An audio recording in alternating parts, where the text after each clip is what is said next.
नेता हम ही हैं कल के। इस कड़ी में एक ऐसा चेहरा हम आपके सामने ला रहे हैं। राजनीति उसे विरासत में मिली है, लेकिन वो यकीन करता है कि समाज की सेवा की जाए। राजनीति कितनी उनको भारी है, ये सब जानने के लिए हम बात कर रहे हैं सुकर्ण मिश्रा जी से। सुकर्ण जी, आपका बहुत बहुत स्वागत है। बहुत बहुत धन्यवाद आपका। सर, राजनीति पन्ने पलटेंगे, लेकिन इस वक्त पीढ़ी परिवर्तन के दौर से भाजपा गुजर रही है। भाजपा को आपने बहुत करीब से देखा है, खुद एक्टिव रहे, परिवार के कई सदस्य रहे, और अब बीजेपी बदल रही है। इस वक्त बीजेपी किस मुहाने पर खड़ी है? मुझे लगता है कि बीजेपी का स्वर्णिम काल चल रहा है इस वक्त। प्रधानमंत्री हमारे नरेंद्र मोदी जी ने जो योजनाएं चलाई, जो उनकी मंशा है, जो अवधारणा को वो लेके चल रहे हैं कि सबसे पहले पिछले तबके की ओर जाएं। अभी आपने देखा कि 5 राज्यों में से 4 राज्यों में हमारी सरकार दोबारा बन के आई। ये इस बात को परिलक्षित करता है कि जनता के बीच में विकास सबसे ज़्यादा महत्वपूर्ण है और विकास का पर्याय कोई नहीं बन सकता। और विकास का ही चेहरा भारत के प्रधानमंत्री नरेंद्र मोदी हैं, जो विश्व पटल पे अपनी छाप छोड़ रहे हैं। पर विकास के पर्याय नरेंद्र मोदी और भाजपा का ये स्वर्णिम काल, लेकिन पीढ़ी बदल रही है। आपको लगता है कि ये बिल्कुल सही समय है, एक झटके में सब बदल देना चाहिए, या धीरे धीरे एक प्रक्रिया अच्छी लगती है? मुझे लगता है प्रकृति का नियम है परिवर्तन, लेकिन जो प्रकृति जिस तरीके से करती आई है उसी तरीके से परिवर्तन होना चाहिए। एक झटके में तो मैं सहमत नहीं हूं। योजनाबद्ध तरीके से जो पार्टी चल रही है, जैसे कि हमने युवा मोर्चा के अध्यक्ष बनाए, हमारे पार्टी के मंडल अध्यक्ष बने, हम उनको धीरे धीरे ग्रूम करके अपनी पार्टी की अवधारणा से जोड़ते हुए आगे बढ़ रहे हैं। मुझे लगता है Bharatiya Janata party cadre based party है और बहुत अच्छे तरीके से इस काम को कर रही है। सुकर्ण, पार्टी में आपको एक महत्वपूर्ण जिम्मेदारी सौंपी गई थी युवा मोर्चा की। क्या अनुभव है युवा मोर्चा में रहते हुए जो काम किया आपने? मुझे लगता है कि पार्टी में युवा मोर्चा बहुत ज़्यादा महत्वपूर्ण अंग है। ये युवा मोर्चा कार्यकर्ता, इसको जैसा कि प्रधानमंत्री नरेंद्र मोदी कहते हैं, परिवार की उन गतिविधियों से दूर रहते हुए पार्टी की सेवा करता है। चाहे उसको कुर्सी लगानी हो, चाहे उसको दरी बिछानी हो, चाहे उसको लाइट फिटिंग करनी हो, चाहे उसको झंडा लगाना हो, रैलियों में शामिल होना हो, आंदोलनों में शामिल होना हो। युवा मोर्चा ने, मैंने जो देखा विपक्ष की जब कमलनाथ सरकार थी तब भी, और अब जब भारतीय जनता पार्टी सरकार लौट के आई है, बहुत अच्छी भूमिका युवा मोर्चा ने हमारे निभाई है। इसके पहले माननीय अभिलाष पांडे जी हमारे अध्यक्ष थे। आप अभिलाष की टीम का हिस्सा रहे? जी, अभिलाष जी ने मुझे प्रदेश कार्य समिति सदस्य की जिम्मेदारी दी थी और प्रभारी भी निवाड़ी जिले का मुझे बनाया गया था। तो मतलब कुल मिलाकर के मोर्चा वही है, युवा मोर्चा, जिससे कि शख्सियत नई निकलते हैं, नए चेहरे सामने आते हैं। पर सुकर्ण, जो बीजेपी बदल रही है, एक जिम्मेदारी अभिलाष की टीम में थी, फिर अब पार्टी में कोई बड़ी जिम्मेदारी क्यों नहीं मिल पा रही है? पार्टी की 1000 आंखें हैं। अगर पार्टी को लगेगा कि मैं अच्छा काम कर रहा हूं, अभिलाष जी ने जैसे प्रदेश कार्य समिति सदस्य बनाया था, उसके बाद हमारे प्रदेश कार्यालय से जब उपचुनाव हुए तो करेरा विधानसभा को मुझे प्रभारी बनाया गया। उसके बाद उपचुनाव में मैंने भांडेर की जिम्मेदारी भी दी। ऐसा नहीं है पार्टी नहीं देख रही है या कोई जिम्मेदारी नहीं दे रही है, ये तो नजरिया है कि आप इसको किस तरीके से देख रहे हैं और मैं किस तरीके से देख रहा हूं। मुझे लगता है कि सिक्के के 2 पहलू है, बिल्कुल देखने का नजरिया है। पर जब मोर्चा में नहीं है और भाजपा के किसी पद पर नहीं है, तो फिर क्या मतलब राजनीति में सामाजिक सरोकार एक बीजेपी में, उससे आप लगातार जुड़े रहते हैं क्या? नहीं, पहली बात तो ये पद इस बात का कैसे सरोकार है? पद आधारित राजनीति को आप क्यों इसमें बीच में जोड़ रहे हो? माने पॉलिटिक्स में पद, पावर और प्रतिष्ठा कोई मायने नहीं रखता। नहीं, आप इसको जोड़ रहे हो। पावर भी अपने मायने हैं, जिनके पास पावर है, जिनके पास पद है, वो अपना काम कर रहे हैं, जिनके पास पद नहीं है वो भी अपना काम कर रहे हैं। भाजपा के लाखों ऐसे कार्यकर्ता हैं जो बिना पद के वैसा ही काम कर रहे हैं जो व्यक्ति पद पे बैठे हुए हैं। हर किसी को पद देना संभव नहीं है, लेकिन यह एकमात्र ऐसी पार्टी है जिसमें छोटे से छोटा कार्यकर्ता और बड़े से बड़ा कार्यकर्ता यह तय मान के चलता है कि भारत माता की सेवा कैसे करनी है, हमको विकास की योजनाएं कैसे आगे बढ़ानी है। लेकिन सुकर्ण जी, एक जवाबदेही तो तय होती है ना, कोई भी काम हो तो वो तभी होती है जब कोई जिम्मेदारी सौंपी जाती है, कोई पद होता है, या इसके अलावा भी? नहीं, हमारा जो कैडर है वो मंडल के निचले स्तर तक है। हमारे अगर ग्रामीण में भी कोई कार्यकर्ता बैठा हुआ है तो हमारे जो मंडल अध्यक्ष हैं, जो महामंत्री हैं, जो उपाध्यक्ष हैं, ये जवाबदेही तय करते हैं। मैं ये मानता हूं कि सबसे जरूरी जवाबदारी अगर पार्टी में कोई है तो वो बूथ स्तर की है, और बूथ स्तर के कार्यकर्ता तक को मॉनिटर करने का काम भारतीय जनता पार्टी करती है। बूथ स्तर की बात आपने की है, ये ठाकरे 100 साल पूरा चल रहा है, ठाकरे जी को पार्टी याद कर रही है, कई कार्यक्रम चल रहे हैं, कई पूरे हो चुके हैं, कई और भी दिशा अभी भाजपा के स्थापना दिवस से देखने को मिलेंगी। लेकिन बात वही है कि जो बूथ मैनेजर, बूथ विस्तारक निकले हैं, इसको किस तरह से पंडित जी आपने देखा? मैं मानता हूँ बहुत ही अनुशासित योजना है, बहुत ही अच्छे तरीके से बनाई गई योजना है। प्रत्येक कार्यकर्ता की पहचान, जो कोई भी सामान्य कार्यकर्ता चाहता है, अगर मैं पार्टी का काम कर रहा हूं तो मेरी भी एक पहचान हो, मुझे भी या तो मेरा अध्यक्ष जाने या मेरा नेता जाने। तो बहुत संयोजित योजना है। उसको अगर आप पूरी फाइल को उठा के देखेंगे तो प्रत्येक व्यक्ति का उसमें मोबाइल नंबर है, उसको हमने आधार से जोड़ा हुआ है। उसके अलावा जो पदाधिकारी पूर्व के रहे हैं वो, जो हमारे जनपद के जिले के अध्यक्ष वगैरह रहे हैं वो, और पार्टी पे जो प्रभावी कार्यकर्ता पुराने हैं और नए हैं, उनको समायोजित करके 2 खंडों में ये योजना बनाई गई है। एक खंड हमारा 2021 का निपटा है, एक खंड हमारा 2022 का चालू हुआ। मैं मानता हूं कि पार्टी के विस्तार के लिए इससे अच्छी योजना मैंने अभी तक नहीं देखी। आपकी जिम्मेदारी क्या और कहां पर कार्यक्षेत्र इस तरह से आप आगे बढ़ रहे हैं?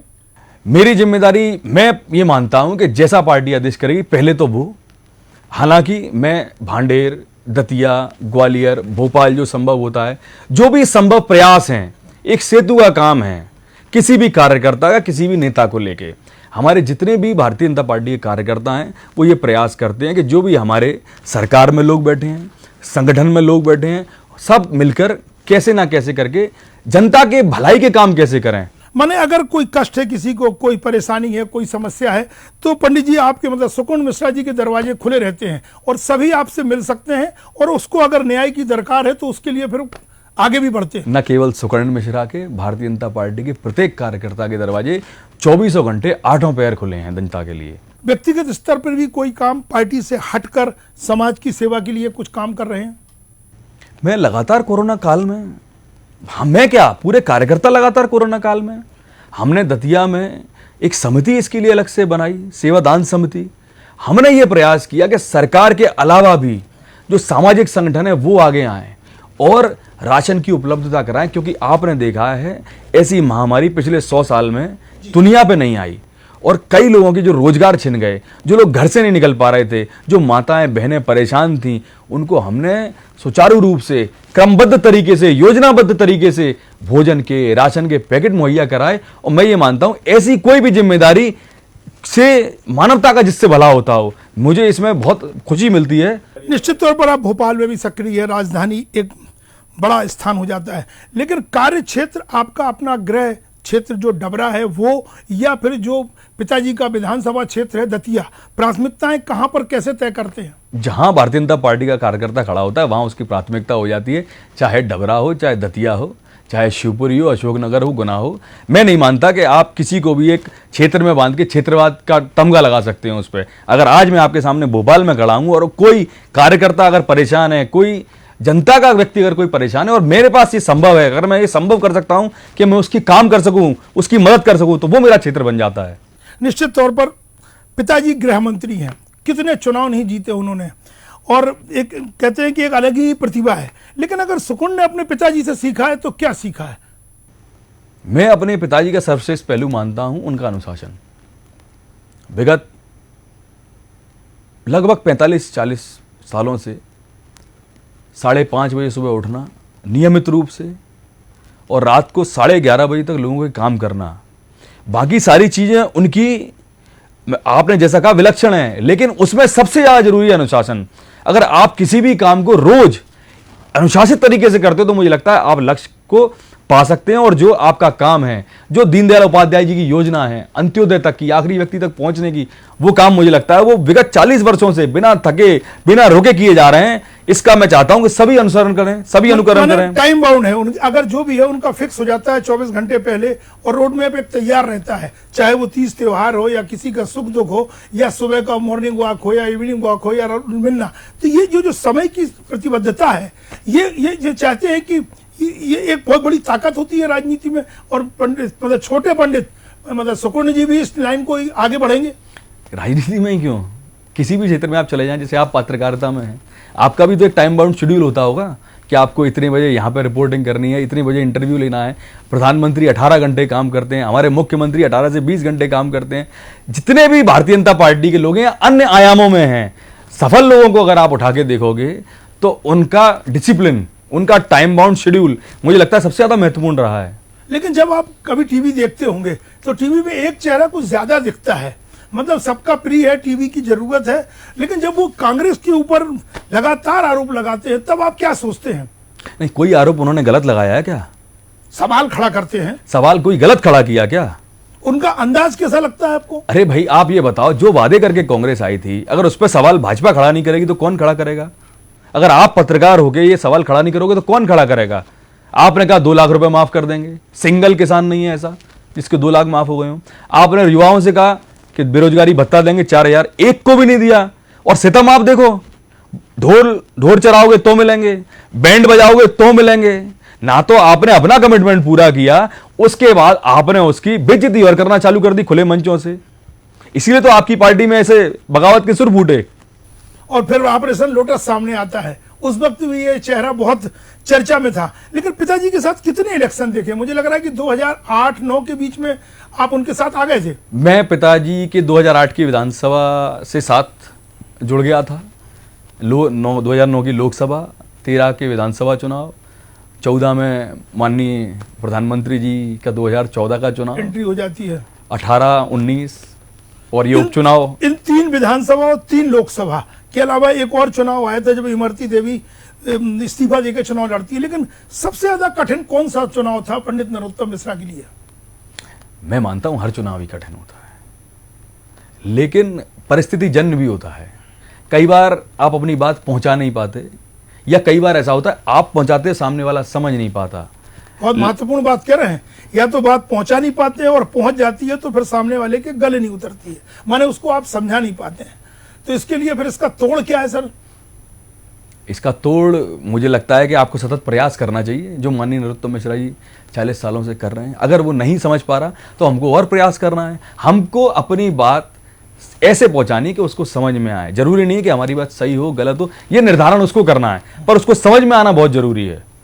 अगर कहें कि दतिया का कायाकल्प हो चुका है, बहुत सी चीजें आगे बढ़ चुकी हैं, तो क्या गिनाएंगे आप? मैं आपको लेके चलता हूं अपने साथ दतिया जो हमारा 2008 के पहले क्राइम में नंबर 1 होता था। अपराध की ऐसी श्रृंखला होती थी, हमारे यहाँ संगठित अपराध होते थे। आज आप दतिया आओ तो मेडिकल कॉलेज की आपके सामने बात होगी। आज आप दतिया आओगे तो आप केंद्रीय विद्यालय की बात करोगे। आज आप अगर दतिया आओगे तो प्रत्येक गांव में नल जल योजना की आप बात करोगे कि फिल्टर्ड पानी प्रत्येक गांव में पहुंच रहा है। जो महिला को 5-5, 7-7 किलोमीटर सिर पे कसेड़ी रख के पानी भरने जाना पड़ता था, आज हम ग्रामीण में फिल्टर्ड पानी पहुंचा रहे हैं। हमारे नौनेर गांव में वेटनरी कॉलेज लगभग कंप्लीट होने की कगार पे है। हम वहां पर माखनलाल चतुर्वेदी यूनिवर्सिटी लेके आए।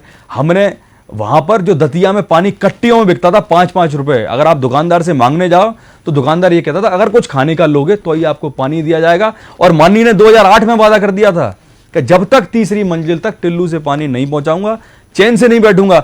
आज आप दतिया में देखो वहां पानी पहुंच रहा है। आप कलेक्ट्रेट की बिल्डिंग हमारी देख लो, हमारी पुलिस हाउसिंग का प्रोजेक्ट दतिया में लगभग 1 साल में तैयार हो जाएगा।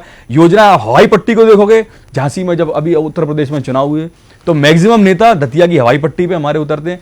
तो दतिया में सीधा पलटा हुआ है।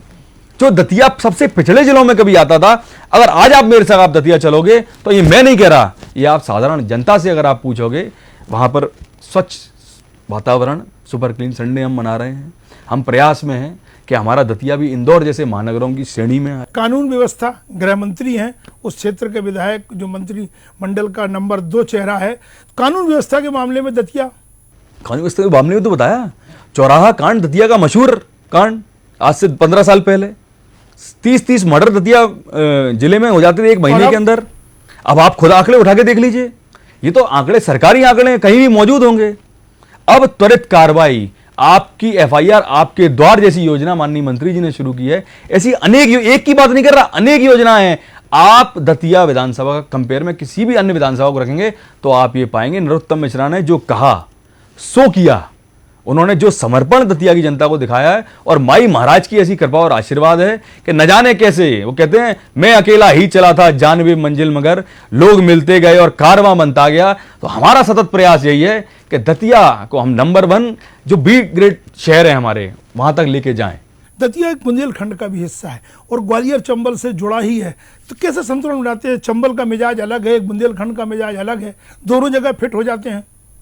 हर व्यक्ति का मिजाज अलग होता है। आज आप और मैं बात कर रहे हैं, आपका मिजाज अलग है, मेरा मिजाज अलग है। यही तो एक कुशल राजनेता की पहचान है। हमारे प्रधानमंत्री अंतर्राष्ट्रीय लेवल के नेता हैं, तो आप क्या समझते हैं स्विट्जरलैंड का मिजाज अलग नहीं होगा, स्पेन का मिजाज अलग नहीं होगा, जर्मनी का मिजाज अलग नहीं होगा? अमेरिका का मिजाज अलग नहीं होगा, ये तो नेता की काबिलियत है साहब।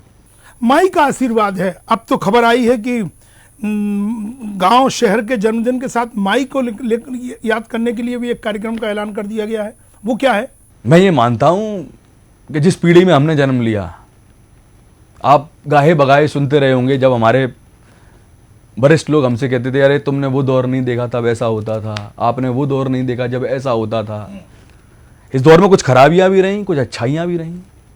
जैसे आपने देखा नोटबंदी का कालखंड, इस पीढ़ी ने देखा। धारा 370 हटना, 35 से हटना, इस पीढ़ी ने देखा। राम मंदिर जैसी परिकल्पना जो 500 साल से हमारे पुरखे जिसका प्रयास कर रहे थे, जो कहते रहते थे कब रामलला टेंट से निकलकर मंदिर में विराजमान होंगे, इस पीढ़ी ने देखा। आप देखो कोरोना जैसी महामारी जो पूरी विश्वव्यापी महामारी थी, इस पीढ़ी को देखने मिली। तो इसी को लेके हम आगे बढ़े हैं कि माई महाराज जब पूरे दतिया क्या पूरे विश्व को जो बचाने का काम कर रही हैं, तो जैसी जगन्नाथ जी की सवारी निकलती है, तिरुपति जैसे महाकाल की निकलती जैसी है, महाकाल की सवारी निकलती है, ये शुरुआत है जी, शुरुआत है। तो निश्चित तौर पर और मैं चाहूंगा कि हमारे दतिया का यूथ है वो भी इस जो कहते हैं ना पहली बार स्पर्श मात्र से ही, तारीख क्या उसकी 4 मई माई का जन्मोत्सव। आपका स्वागत है, आपका स्वागत है। तैयारियां शुरू हो चुकी होंगी, तैयारियां शुरू हैं, एक नया इतिहास लिखा जाएगा। बिल्कुल। माने राजनीति अपनी जगह है, समाज सेवा अपनी जगह है, लेकिन धर्म को क्या मानते हैं? राजनीति में कितना हस्तक्षेप, कितनी चीज जरूरी है? नहीं, आप किसको केवल धर्म से क्यों जोड़ते हैं? अगर अयोध्या में राम मंदिर बन रहा है तो केवल धर्म की बात नहीं है, सामाजिकता की बात है, इकोनॉमी की बात है। वहां दुकानें खुलती हैं, वहां सैलानी आते हैं, केवल धर्म की बात नहीं है। धर्म की अपनी जगह है। मैं जिस धर्म को मानता हूं उसको मैं जीवन भर मानता रहूंगा, मैं आप पर थोकूंगा भी नहीं। लेकिन धर्म के साथ साथ एक शहर का मॉडल भी तो बदल रहा है। मैं अभी बनारस की यात्रा पर गया था, लगभग 250 हमारे कार्यकर्ता गए थे। आप देखो तो सही कॉरिडोर को जाके, आप रोजगार को तो देखो, नाव चलाने वालों को तो देखो, जिनको लगातार रोजगार मिल रहा है। केवल धर्म की बात नहीं है, ये आर्थिकता भी मजबूत होती है उस शहर की, विकास की एक नई संभावना। हाँ, बिल्कुल बनती है। ये प्लान है कि बिल्कुल है। जैसे महाकाल का कॉरिडोर का उसका विस्तार हो रहा है, तो माई के दरबार को लेकर भी कुछ प्लान बिल्कुल प्लान है। हम कोशिश कर रहे हैं लगातार।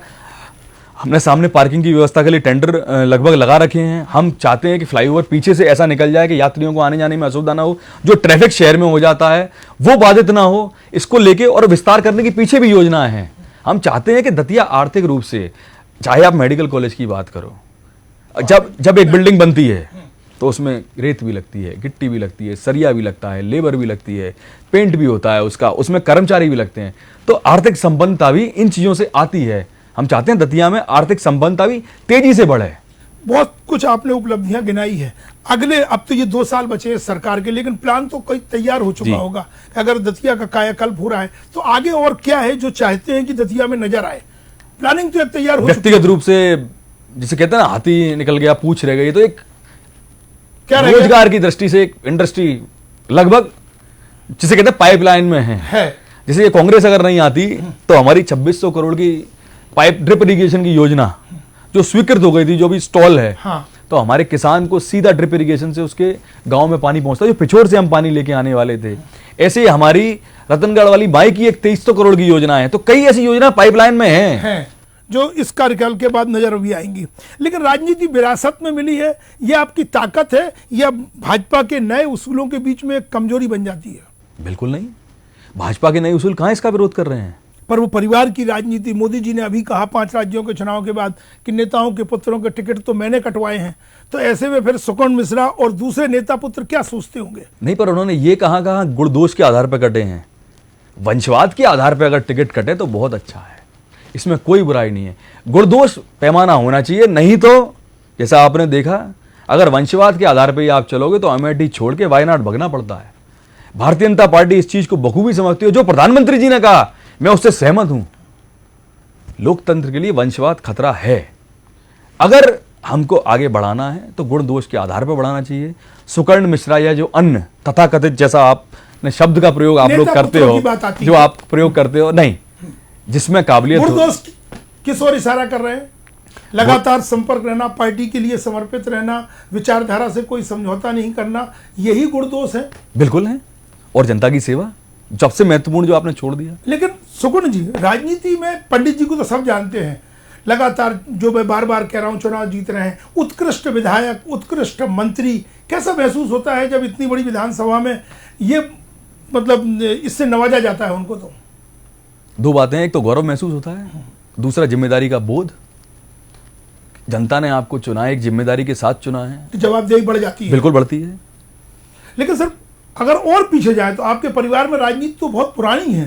जी बिल्कुल है। मैं चाहता हूं कि आप ही बताएं, मंडलोई सरकार में आपके परिवार से मंत्री रहे हैं। जी जी, मेरे वो बड़े दादाजी बाबा, थे? मेरे बड़े दादाजी, मेरे पिताजी के ताऊ जी मंडलोई सरकार में, राजमाता सिंधिया जी उन्हें लेकर आई थी, डिप्टी मंत्री स्वास्थ्य के वो रहे। जी। मतलब पंडित जी के पास पहले स्वास्थ्य नहीं आया, पहले परिवार में पहले ही स्वास्थ्य आ चुका था। परिवार में स्वास्थ्य हमारे, जैसे कहते हैं ना, हमारे पूर्वज भी वैद्य थे, राज्य वैद्य रहे हैं। पिताजी के नाम के आगे डॉक्टर है, मेरे दोनों ताऊ जी डॉक्टर हैं, बड़े भैया, मैं स्वयं BDS किया हुआ है। तो स्वास्थ्य विभाग आए चाहे नहीं आए, डॉक्टर परिवार में हैं। पिताजी के अलावा बहुत कुछ और किसी से भी सीखा है, उनके बारे में कुछ बताएंगे? सभी से सीखा है। क्या, किससे सीखा? मैंने माननीय मुख्यमंत्री जी से मेहनत करना सीखा है। आप एक ऐसा मिनट नहीं निकाल सकते जब शिवराज जी आराम करते आपको मिल जाएं। उनकी आप दिनचर्या उठा के देख लो तो सुबह 7 बजे से जो वो शुरू होते हैं, तो मुझे नहीं लगता रात के 12:30-1 बजे से पहले वो आराम करते होंगे। वाक्पटुता के मामले में हमारे कई विधायक, कई मंत्री इतने अच्छे हैं, इतने योग्य हैं जिसका कोई सानी नहीं है। तीसरी सबसे अच्छी बात यह कि इस संगठन में ट्रेनिंग और प्रशिक्षण, इसकी बहुत महत्ता है। अभी आप देखोगे पचमढ़ी में शिविर लगने वाला है। इसके पहले विधायक को लगा पार्टी हमारी केवल किसी को ऐसे नहीं छोड़ देती कि आप विधायक बन गए आपका काम हो गया, आप मंत्री बन गए आपका काम हो गया, आप मुख्यमंत्री बन गए आपका काम हो गया। शनै शनै जो प्रक्रिया है, हम कैसे ग्रूम करें, हम कैसे और बेहतर बनाएं, यही कारण है कि भारत के नक्शे पे आप देखोगे भारतीय जनता पार्टी हर जगह विराजमान है। दूसरे राजनीतिक दलों से इसीलिए अलग है क्योंकि कैडर भी है, प्रशिक्षण भी है। और लेकिन धैर्य कितना जरूरी है सब राजनीति में? धैर्य जीवन में जरूरी है। मौन कितना आवश्यक है? मुझे लगता है कि कौन सी बात को कब कहना है ये हमें जरूर समझना चाहिए। और हाजिर जवाबी जो हम सदन के अंदर देखते हैं, हाजिर जवाबी जब आप इंटरव्यू लो तो बहुत जरूरी है। जब आप सदन में सामने वाले विधायक पे कोई व्यंग करो तो बहुत जरूरी है। महाराज फैक्टर कितना है आपकी पार्टी को, कितनी ताकत देगा? आप ग्वालियर चंबल से जुड़े हैं, वहीं से आप सिंधिया बीजेपी में आ चुके हैं, केंद्रीय मंत्री हैं और कह चुके हैं कि अब तो वो भाजपा में समा गए। तो ये अगले जो 2023-24 में है, महाराज फैक्टर क्या मायने रखता है? ये सवाल आपका एक दोधारी तलवार जैसा है। मैं ये मानता हूं कि कार्यकर्ता फैक्टर सबसे ज़्यादा जरूरी है। जहां तक महाराज फैक्टर की बात आपने की, तो आपने 2018 के विधानसभा के नतीजे देखे, फिर आपने उपचुनाव के नतीजे भी देखे। उनका अपना एक प्रभाव है, उनका अपना एक जबरदस्त जनाधार है। और अब चूंकि वो भारतीय जनता पार्टी के संगठन से पूरी तरह जुड़ गए हैं, आप लगातार उनको देखोगे कि नीचे तक के कार्यकर्ता की वो चिंता करने लगे हैं, जैसा कि उनकी पूर्व पार्टी में बिल्कुल नहीं था। आप महाराज की सक्रियता अगर आप देखो, ग्वालियर चंबल में देखो, बुंदेलखंड के बेल्ट में देखो, इंदौर मालवा के बेल्ट में देखो, तो मुझे नहीं लगता अब भारतीय जनता पार्टी में पूरा समावेश। माने सिंधिया जी जम गए और रम गए। 100%। विष्णुदत्त के हाथों में भाजपा का भविष्य क्या देख रहे हैं? एक बिल्कुल नया बहुत छोटा कार्यकर्ता, और आपने बहुत बड़ी बात मुझसे युवा पूछ ली। ऊर्जावान चेहरा आपके संगठन की कमान संभाले हुए। मैं उनका बहुत बड़ा अनुयायी हूं। मुझे लगता है बहुत जबरदस्त तरीके से उपचुनाव के नतीजे आपको ये बता रहे हैं कि जबरदस्त कार्यकाल उनका है और बहुत प्रभावी नेता वो हैं। एक उनका विंग बहुत हमारी ताकत बन के हमारे साथ आया है। तो मुझे लगता है जबरदस्त भारतीय जनता पार्टी में। आप मगर मेरे से पूछोगे तो मैं बहुत छोटा व्यक्ति हूं उनके बारे में कोई भी कमेंट करने के लिए। लेकिन संगठन में जो बदलाव आपने देखा है, पिछले 15-20 सालों से आप सक्रिय हैं, जो मंडल स्तर से लेकर प्रदेश अध्यक्ष तक बदलाव हो गया, माने संगठन बदल गया। सरकार में अब किस बदलाव की अपेक्षा रखते हैं? अगले इलेक्शन से पहले विधानसभा में कैसा दृश्य होना चाहिए? नए ऊर्जावान चेहरे या अभी आवश्यकता है अनुभवी लोगों की? दोनों का समावेश है और दोनों का ही समावेश रहना चाहिए। संगठन भी वैसा ही है, नए चेहरे भी आए हैं तो पुराने चेहरे वहीं के वहीं मार्गदर्शन दे रहे हैं। आप इसको ऐसे क्यों तोलते हैं कि इनको होना चाहिए या उनको होना चाहिए? मेरा ये मानना है दोनों को होना चाहिए, संतुलन बनाना चाहिए। 100%। परिवार में संतुलन कैसे बनता है? एक परिवार का मुखिया होता है, एक नया लड़का इंजीनियरिंग करता है, डॉक्टरी करता है। तो यही भाजपा और यही राजनीति में भी जरूरी, यही जीवन है और यही वक्त का तकाजा यही है। जीवन में भी जरूरी है। मोदी जी के बारे में अभी आप कुछ कह रहे थे सर, तो हम चाहेंगे कि बहुत खास बात क्या है मोदी जी की?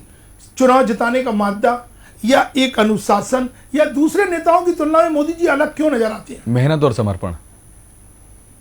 लक्ष्य तय करके आगे बढ़ते हैं। मेहनत और समर्पण, लक्ष्य तो जीवन में मिलते जाते हैं और तय हो जाते हैं। विरोधियों की कोई चिंता नहीं करते। जिस व्यक्ति ने 10-14 साल की उम्र में अपना परिवार छोड़ दिया, आप उसके समर्पण के बारे में मेरे से पूछ रहे हो? जिसने, आप उनका परिवार के बारे में पूरी दुनिया जानती है। कोई परिवार को बिल्कुल अलग नहीं लेते। इससे बड़ा समर्पण क्या होगा?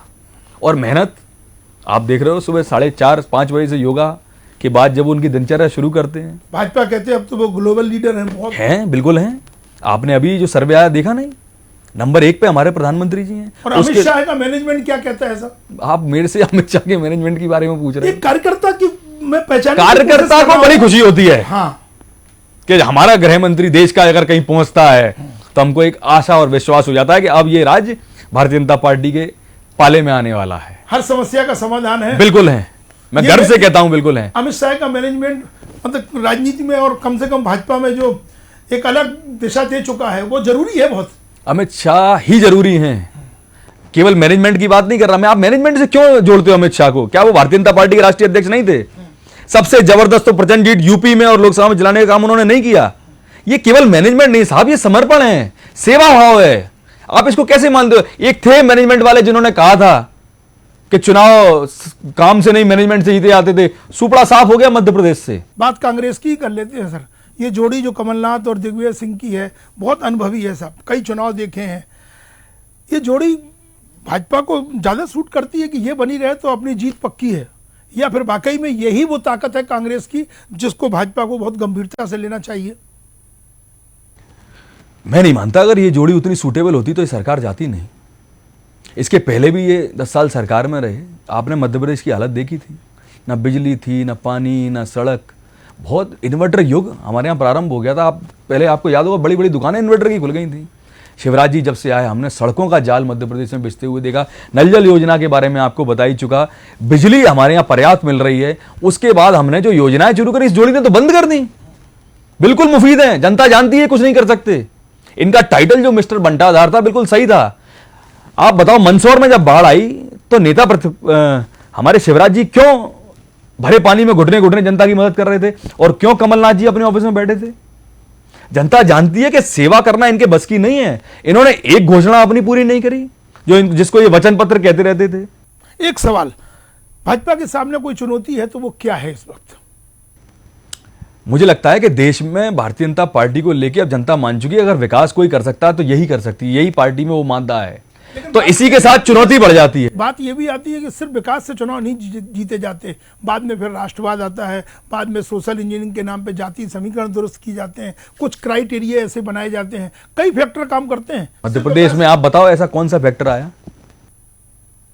लेकिन विकास के साथ आजकल 5 किलो गेहूं देकर के चुनाव जीता जाता है। कोरोना काल में जो काम करना चाहिए था सरकारों को, वो इस सरकार ने काम किया। जो काम करना चाहिए था उत्तराखंड में, यूपी सरकार में, गोवा सरकार में, मणिपुर सरकार में, वो काम सरकार ने करके दिखाया। तो इसमें क्या बुराई है? सरकार का मोटो क्या होना चाहिए? जो सबसे ज्यादा गरीब है, जो अपनी जीवन यापन नहीं कर पा रहा, उसकी मदद करना, सरकार वही कर रही है। आप चाहे जैसे देख लो। अगर आदिवासियों का उत्थान प्रधानमंत्री मोदी जी कर रहे हैं तो क्या गलत है? अगर एससी वर्ग को सबसे पहले वो योजनाओं का लाभ दे रहे हैं तो इसमें क्या गलत है? जो दलित हैं, जो पिछड़े हैं, जो आगे नहीं आ पाए, समाज की धारा में नहीं जुड़ पाए, अगर उनको आगे लाने का काम भारतीय जनता पार्टी कर रही तो कोई गलत कार्य है क्या ये? कोई बात ऐसी जो सुकर्ण मिश्रा कहना चाहते हो, कोई मैसेज एक युवा नेता से मैं चाहता हूं कि वो दे, तो मैसेज किसको देना चाहते हो? मैं मध्य प्रदेश के यूथ को एक मैसेज देना चाहता हूं। हर मंच से मैं यही कहता हूं कि हमको पीछे से नहीं देखना कि सामने हो क्या रहा है, पर्दे पे क्या चल रहा है। हमको सीट पे बैठ के नहीं देखना चाहिए कि फिल्म कैसी चल रही है। हमको इसका पार्ट बनना चाहिए। हम जो युवा हैं, राजनीति का अंश बनना चाहिए, राजनीति में आगे आना चाहिए। हम जो पढ़े लिखे, जितने ज्यादा यूथ हमारी राजनीति में आएगा, उतना ज्यादा भारत की दिशा और दशा और बेहतरी की ओर बढ़ेगी। ये मेरी यूथ से प्रार्थना है। यूथ का आपने आह्वान कर दिया है। कोई पद बीजेपी से नहीं, कैसे आगे बढ़ेंगे सुकर्ण मिश्रा जी? आपके सहयोग से, जनता के सहयोग से, वो काम पार्टी के मार्गदर्शन से। वो काम कौन सा है जो आप करते रहेंगे? जनसेवा का। जनसेवा का माध्यम राजनीति क्यों नहीं? नहीं, राजनीति ही, केवल राजनीति ही क्यों? पत्रकारिता क्यों नहीं? दूसरे विकल्प क्या? मैं बीडीएस क्यों किया था? जनसेवा के लिए किया था भाई। केवल राजनीति ही क्यों? एक डॉक्टर जनसेवा क्यों नहीं कर सकता? एक वकील जनसेवा क्यों नहीं कर सकता? एक कॉन्ट्रैक्टर जनसेवा क्यों नहीं कर सकता? आप बड़ी बड़ी कंपनियां भी तो CSR फंड देती है ना जनसेवा के लिए, तो जनसेवा क्यों नहीं? सभी को करनी है। हमारे देश में तो आपने सर्वे पढ़ा होगा, एक बहुत प्रचलित पत्रकार अखबार में आया है, 88% लोग इस देश के ये मानते हैं कि अगर कोई परेशानी होगी तो इस देश के लोग हमारी मदद के लिए आगे आएंगे। मैं समझता हूं इससे अच्छी अवधारणा किसी देश की हो नहीं सकती। एक फिर युवा नेता से, जो नेता पुत्र है, पिता के आदर्श को ध्यान में रखते हुए पिता की लाइन को ही आगे बढ़ाएंगे या सुकुन एक नई लाइन की ओर आगे बढ़ते हुए नजर आएंगे? जब जैसी जरूरत होगी वहां आपको सुकर्ण मिश्रा वैसा ही नजर आएगा। बहुत बहुत धन्यवाद सुकुन मिश्रा जी। बहुत बहुत धन्यवाद आपका अग्निहोत्री। तो एक अपनी एक अलग पहचान सुकुन मिश्रा ने बनाई है। 3 चुनाव विधानसभा के हों या फिर लोकसभा के, जो उसके बाद होते हैं, 6 चुनाव का अनुभव है, लेकिन राजनीति में कोई बड़ा पद नहीं है। युवा मोर्चा के सदस्य रहे, लेकिन समाज सेवा से उन्होंने अपने आप को जोड़ा रखा है। और जैसा वो कह रहे हैं कि पद अपनी जगह है, ना भी मिले तो समाज सेवा और पार्टी के कार्यकर्ता होने का उन्हें गर्व है और हक है, और वो अपनी जिम्मेदारी निभाते रहेंगे। एक बार फिर बहुत बहुत धन्यवाद पंडित सुकर्ण मिश्रा जी।